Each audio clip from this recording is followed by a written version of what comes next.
Welcome to those of you who are here in our cozy Unitarian parlor, and to those of you who may be joining us online viewing our YouTube service. It's a cold day in Holton, Maine, the first Sunday of the month in February, and we're so glad you are spending part of your day right here in heated space for which you sing. Our prelude this morning is by the Gawler sisters. And the Gawler family was here for one of our spring concerts several years ago on the Sanctuary stage. And you'll recognize it's going to be the sister on the right who was here. This song is written by Elsie, and it's titled, Can You?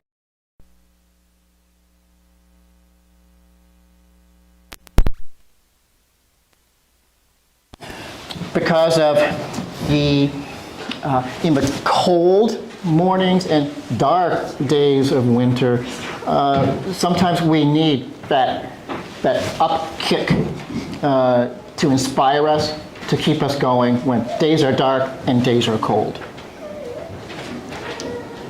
And this was recorded in the Camden Opera House in November of 2020. And you'll notice in the video that the Opera House is completely empty.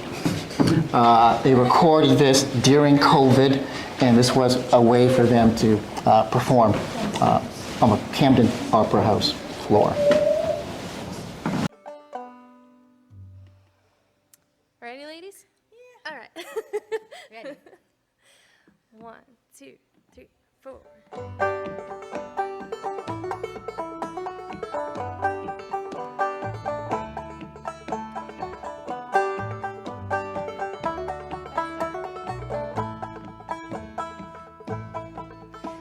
Is flowing through the trees, glittering stars, they touch the leaves, glinting their joy all around. Your song, it makes the woods resound. Oh, can you hear me call to you? Oh, oh, oh, oh.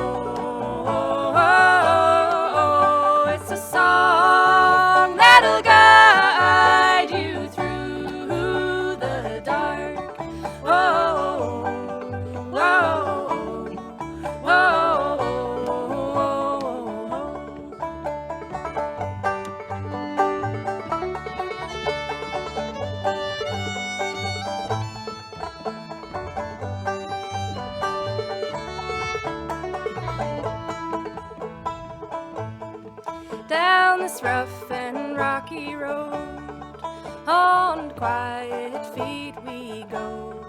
When all is dark, we'll find the light shining brightly in the night. Oh, can you hear me call to you?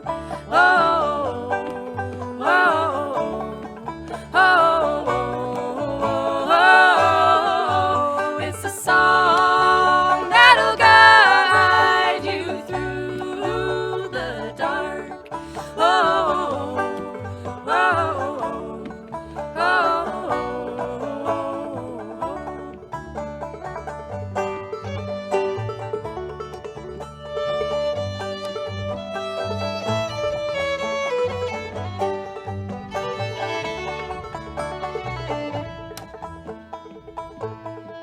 Well, the fox, she walks along as we sing aloud our song.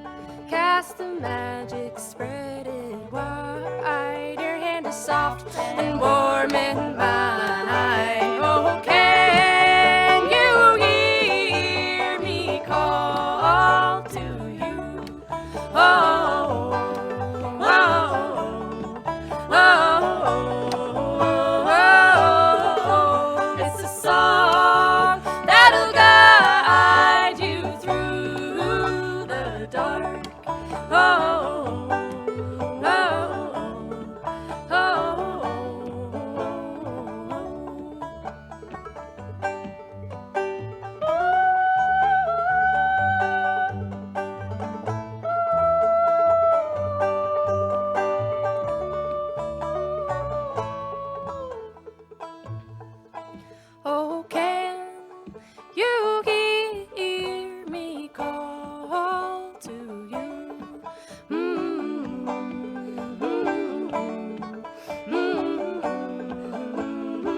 One of the Gawler family traits is their infectious smile.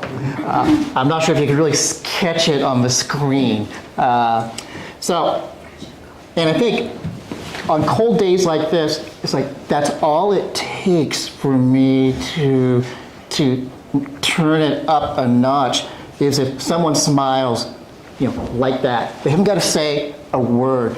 It's a day changer immediately.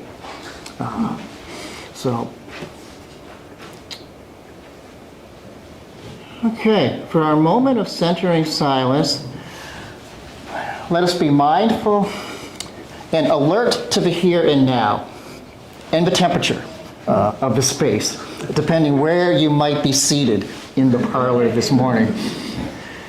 So let us relax as totally as you can. Sit calmly, just for a moment. Use your breath. Be aware of the breath. And listen to the sound of a singing bowl.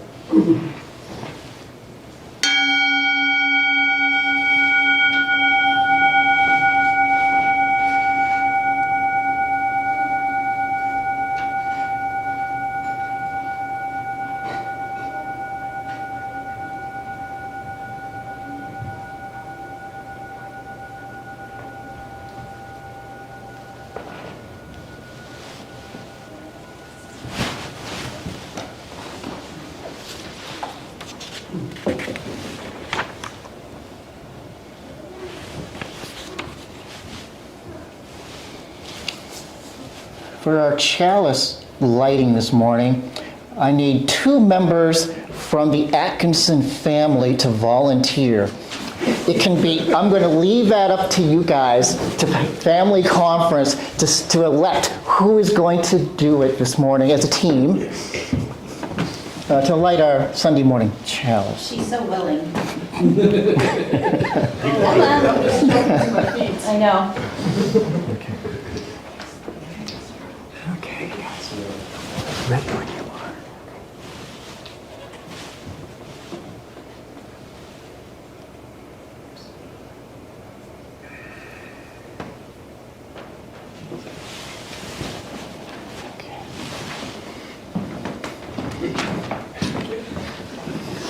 Thank you, Atkinson family. We light the chalice today for the new morning, cold though it may be, for the new light, and for new thoughts in how do we want to go about living this day.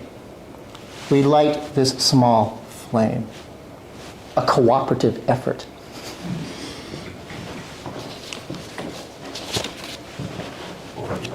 So for opening words this morning,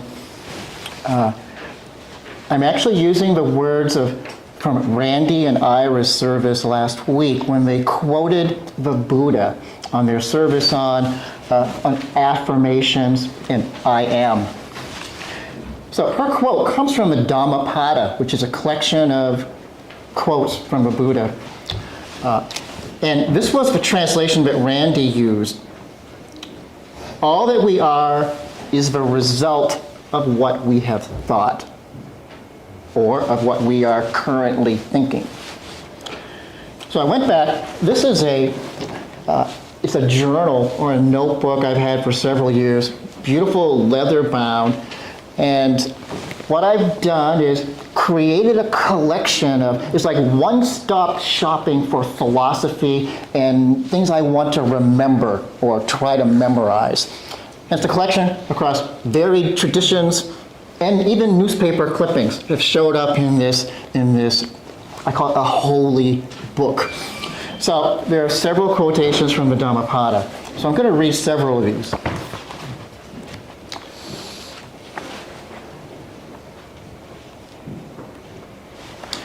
The first one is from chapter 1, and this is a different translation of what Ira and Randy said. We are what we think. All that we are arises in our thoughts, and with our thoughts, we make the world.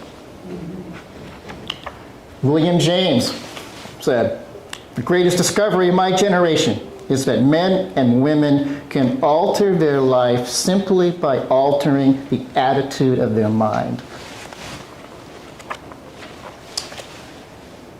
And then later in the Dhammapada, it says, love yourself and watch today, watch tomorrow, watch always. First, establish yourself in the way and so defeat suffering and sorrow. Your work is to discover your work, and then with all your heart, give yourself to it. In all things, be a master of what you do and say and think. Be free. Follow the truth of the way. Reflect on it. Make it your own and live it. It will sustain you each day. So live in love. Do your work, and by doing so, you will make an end to all sorrow.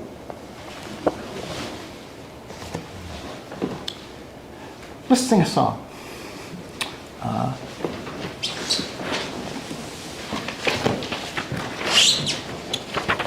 Number 168.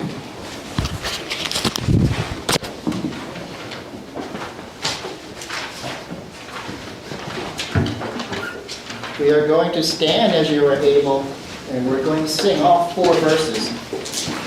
One more step.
Yeah, Don, I just noticed my guitar was in tune at 8 o'clock when the parlor was about 54 degrees. It is now way out of tune.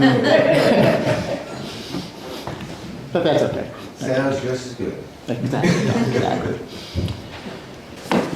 Our group reading this morning is number 666 in the back of your book. It's titled Despair and the Legacy You're Carrying. And this is written by the Reverend Dr. Tandika, who was a Unitarian Universalist theologian and journalist. She was given this African name, which means beloved, by Archbishop Desmond Tutu in 1984. She's also the founder of Affect Theology, which investigates the links between religion and emotions using insights from affective neuroscience. So let us read this together. I will sing the dark. If you speak, you don't need to sing, speak the italicized. Despair is my private pain, born from what I have failed to say, failed to do, failed to overcome. Be still in yourself. Let me rise to you. Let me reach down into your pain and soothe you. I turn to you to renew my life. I turn to the world, the streets of the city, the worn tapestries of brokerage firms. Drug dealers, private estates, personal things in the back lady's cart.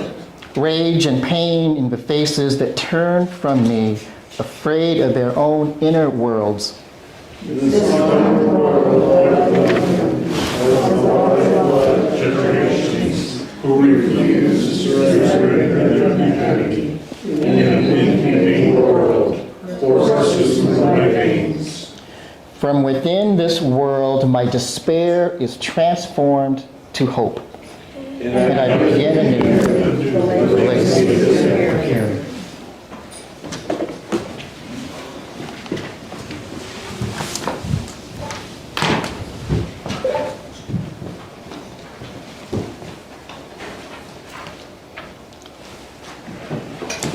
On the piano, you'll find our pishka during the offering, local building fund jar there. Please feel free to get up and contribute pocket change or bills. It's a collection for local needs in our community and our own congregation. And the offertory this morning comes from Scone Cash Players, which seemed like a good band for an offertory. The Cash Players. This is the Mind Blower. And founded by Adam Scone out of Miami. He is the organ player. They perform a raw vintage sounding blend of deep funk and soul jazz. Also affiliated with other funk revivalists and the Tonight Show Band. This is Scone Cash Players.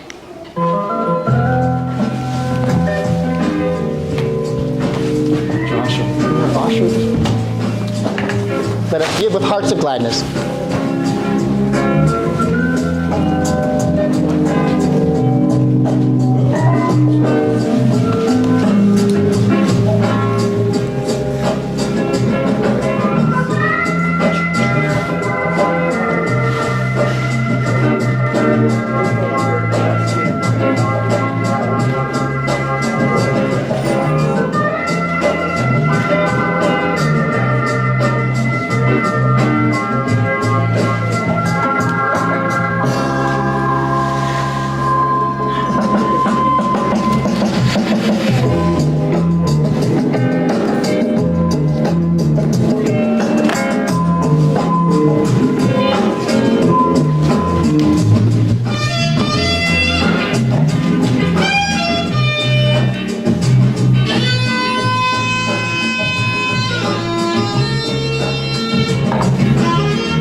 Okay, you'll see the Don't Panic button on the screen, which comes from Hitchhiker's Guide to the Galaxy, Douglas Adams.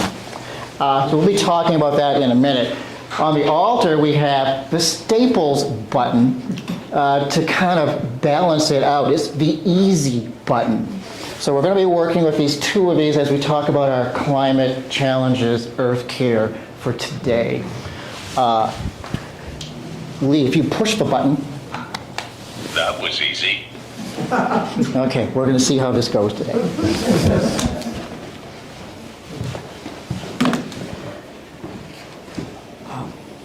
So the panic button comes from Englishman Douglas Adams' 1978 novel, Hitchhiker's Guide to the Galaxy.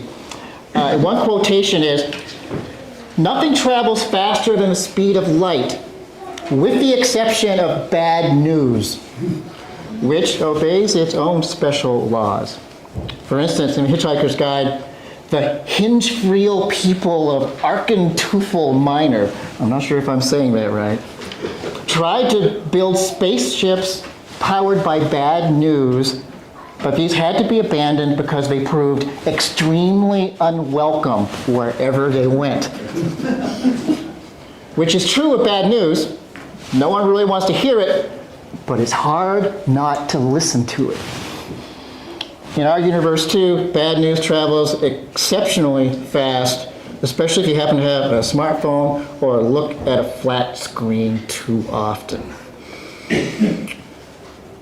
One of the newspaper articles we sent out in this week's support page was by Assistant Professor of Environmental Studies at Bates College in Lewiston, Tyler Austin Harper, and it was titled, "The 100-Year Extinction Panic is Back," right on schedule. It's a paper looking at the 1920s compared to the 2020s.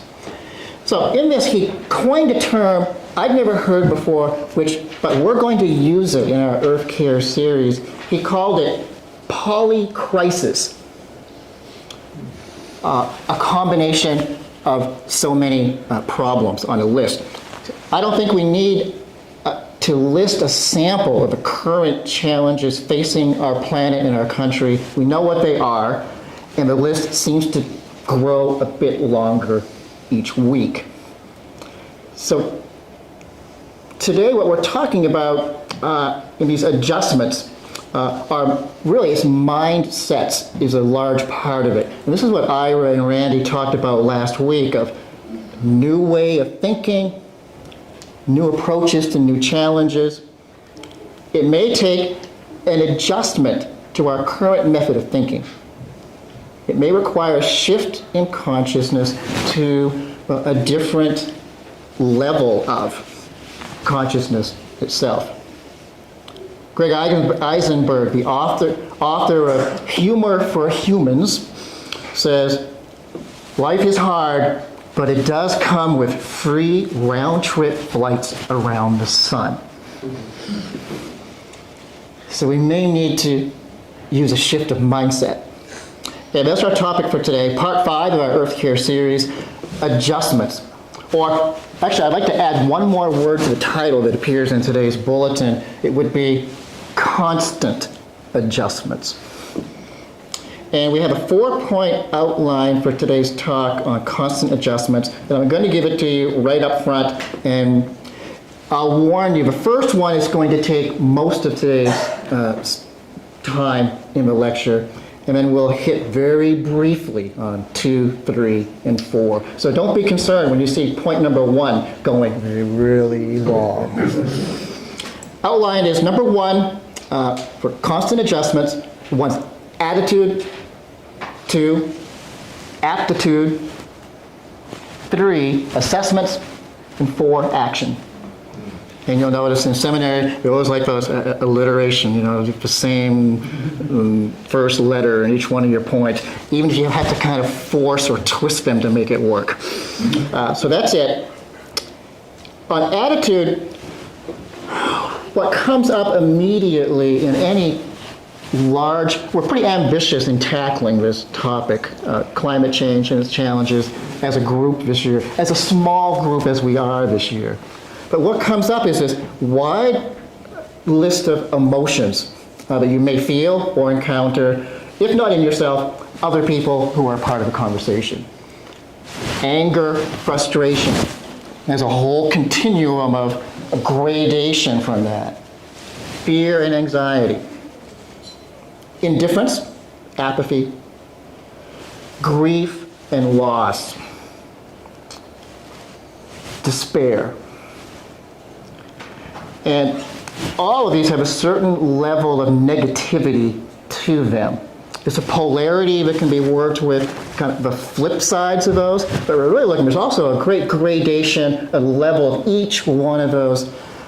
You'll say a dark emotion, or negative content that is maybe sliding on a scale, but that's what we're working with any given day or an event that triggers an emotional response. It might be positive response with good news or negative. We have started the Aroostook Climate Group, a chapter north in Presque Isle Caribou and a chapter south here in Holton. And the first thing that's come up in these initial meetings is, and we talk about, we have needed, people who are attending these meetings have needed a space where they can discuss and talk about these issues and the emotions that come up and arise surrounding them.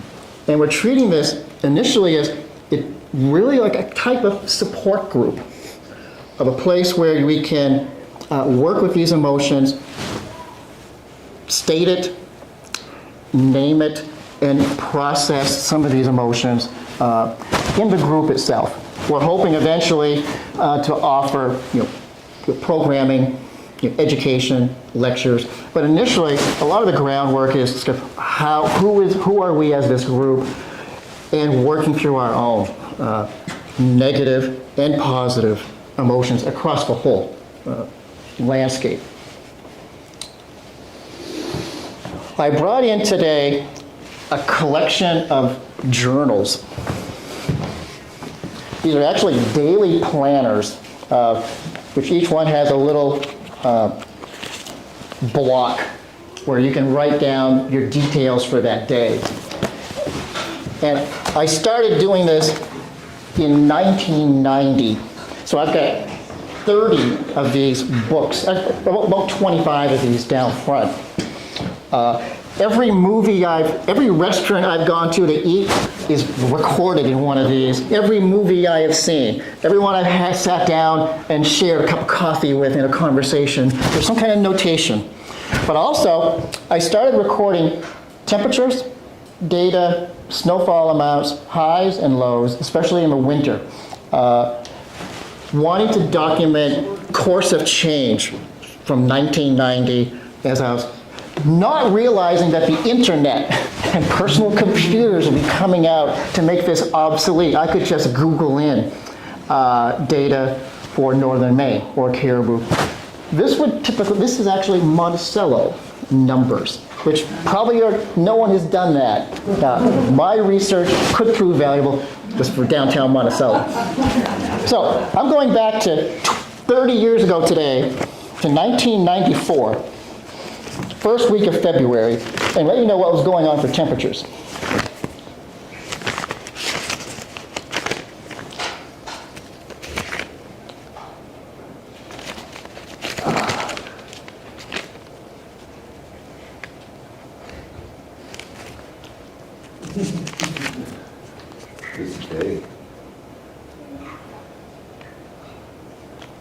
Okay, at the end of January, I recorded, this was the coldest month on record for northern Maine for January 1994. 1.7 average temperature for the month. 47.1 inches of snow. Temperatures for that week ranged, the week before, minus 30 on a Monday, minus 30 on Tuesday, minus 25 on Wednesday, minus 15 on Thursday, plus 30 is snow, plus 30 on Friday. We had a race postponed due to the snowstorm. Written down here is a snowball sermon I delivered. I don't know where I delivered a snowball sermon. Monday again, minus 31, it dropped back down. Minus 20 on Tuesday, minus 23 on Wednesday, minus 24 on Thursday, and it goes on, minus 14 on Saturday. The next week it hit plus 50 a couple of days later. Part of this process for me was my concern over this, and I identified it later, is a grief process. Now, I wanted to rely on some specific statistics, but also it was anticipating how life possibly could change in my hometown, in Monticello or Holton, or conditions and living in the woods. So we have a case study this morning and a small slideshow. This comes from a New York Times story yesterday. Headline read, it's 50 degrees in Minneapolis, Minnesota. Goodbye ice shanties. And the subtitle, the lake was no longer safe for crowds. On Thursday, they ended the program. It was 52 degrees yesterday. Aaron Lavelle, artistic director of the projects, lamented. The artists wearing life jackets began dismantling huts one by one. At least 2 other cultural events, a huge hockey game, a hockey event from Belgium was canceled, and several ice fishing tournaments were also called off because of rising temperatures. Diminishing ice has become status quo in Minnesota. Winters have warmed 5 to 6 degrees since 1970, one of the strongest signatures of climate change, said Kenneth Blumenfeld, a senior climatologist with the state's Department of Natural Resources. The current spike with 40 to 50 degree highs is because of natural effects of El Nino, which is happening, also on top of human-caused climate change. We see where things are headed, so there's a bittersweet edge to our festival. Local outdoorsman Dards Garwood, who has a deep reverence for his home ground and the winter that is part of a Minnesotan's identity. If you ever watch Prairie Home Companion, it's like northern Maine's identity with that culture, Moose Stompers Weekend. But even he is gradually accepting the inevitable. We can't depend on having reliable winter ice in Minnesota. We stand to lose a lot of things that we love about our state, our culture, and our lifestyle. Some of the shanty's themes had presciently focused on the warming planet. In one named A Poem for Entangled Living, a young team of environmental activist printmakers crafted a pyramid with seesawing arms meant to suggest a world that is getting way out of balance. Visitors added their own pithy quotes and images. The idea was to, quote, to engage with climate grief, said Theo Kramer, 26, one of its creators. Ice sculptures, which there were dozens of them. One called the Ice Acropolis, and Ice Henge had to be moved on land. And one of the artists said, it's a struggle to keep them from melting in these 40 to 50 degree temperatures.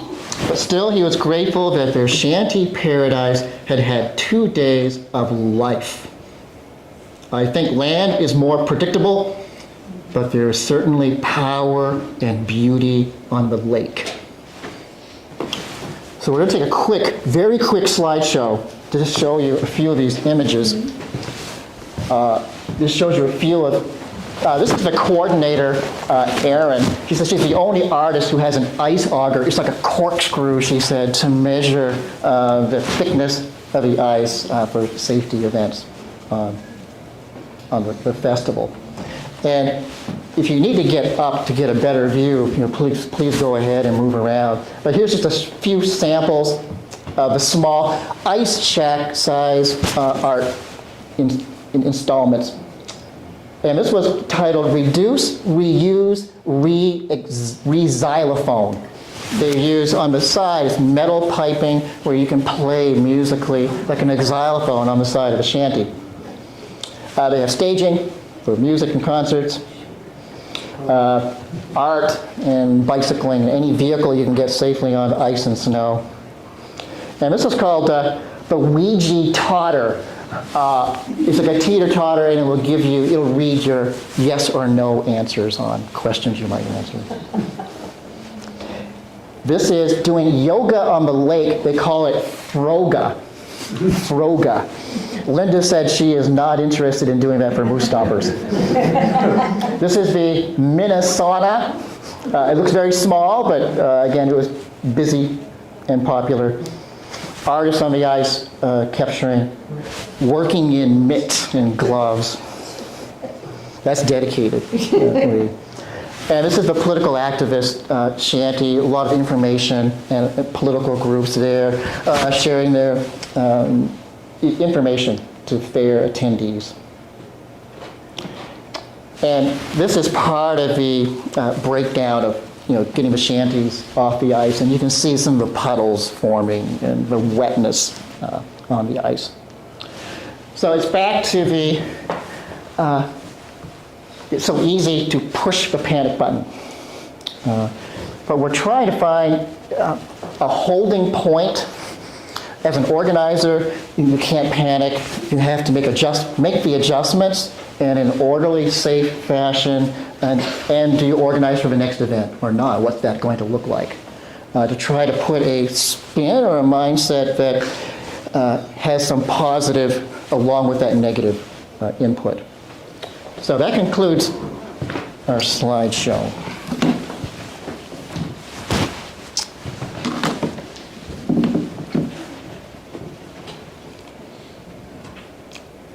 And I think this is something I didn't realize until well into my notebook collection of why I was doing it and what I was dealing with was that I hadn't identified it as grief. And now terminology climate grief is commonly used, and I think it's most helpful to look at past history where we've been and the inevitable changes that are coming and how do we adjust to that. And it really isn't. It's an attitude or mindset requirement. And it's going to be a process. And each one of us, as doing it as individuals or as groups, a group process of how do we celebrate events that may be changing. So this is a key theme that I'm going to keep putting back into our conversation is to be awareness of are you identifying any of those areas for yourself? Oftentimes, we're having emotional reactions to it and not realizing the deeper root or that connection really is coming from this sense of loss. Bill McGibbon from Vermont keeps talking about in his reports the loss of winter conditions in Vermont.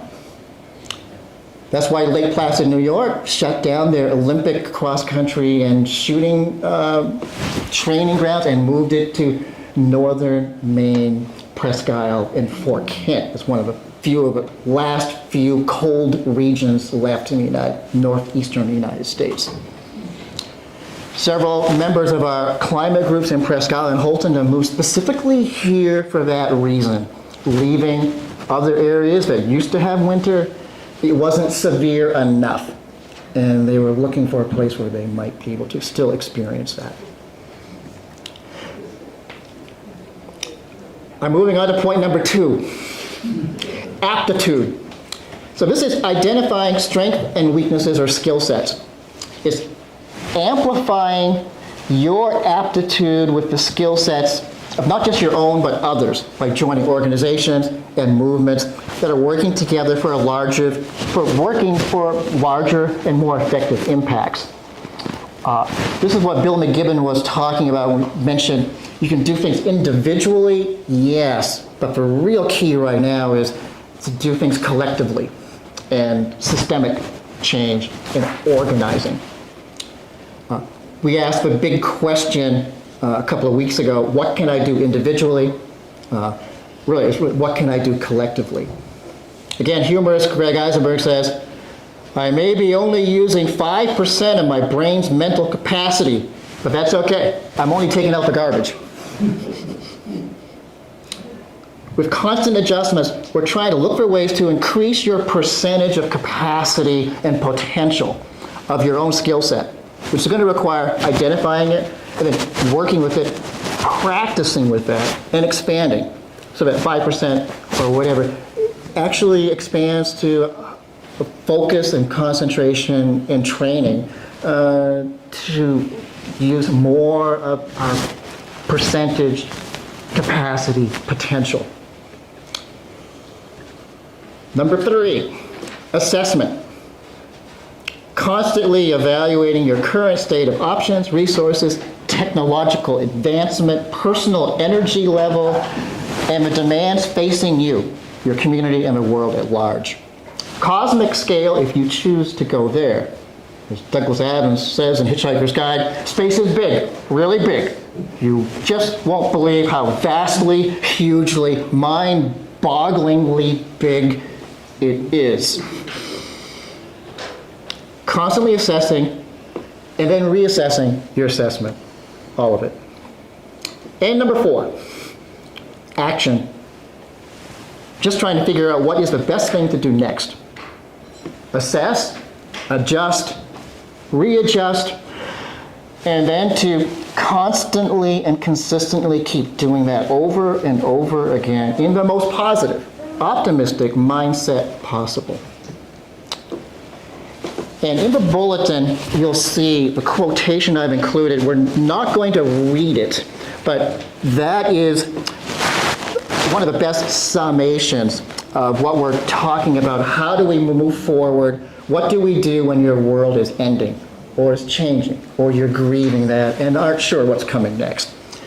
And it does come down to, I would add, even small groups such as this. When we started this theme last fall, one response was, well, I'm not sure how much we can really do. This is a small group.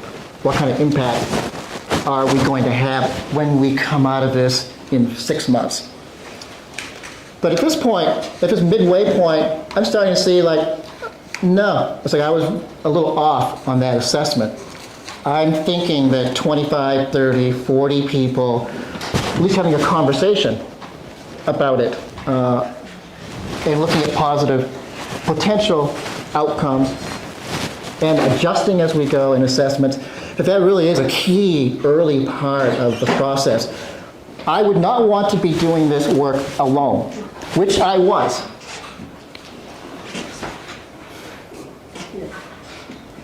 So to feel like there's a group to do that with, that is significant. Quote in closing by Lemony Snicket, who said, "All cannot be lost when there is so much still being found."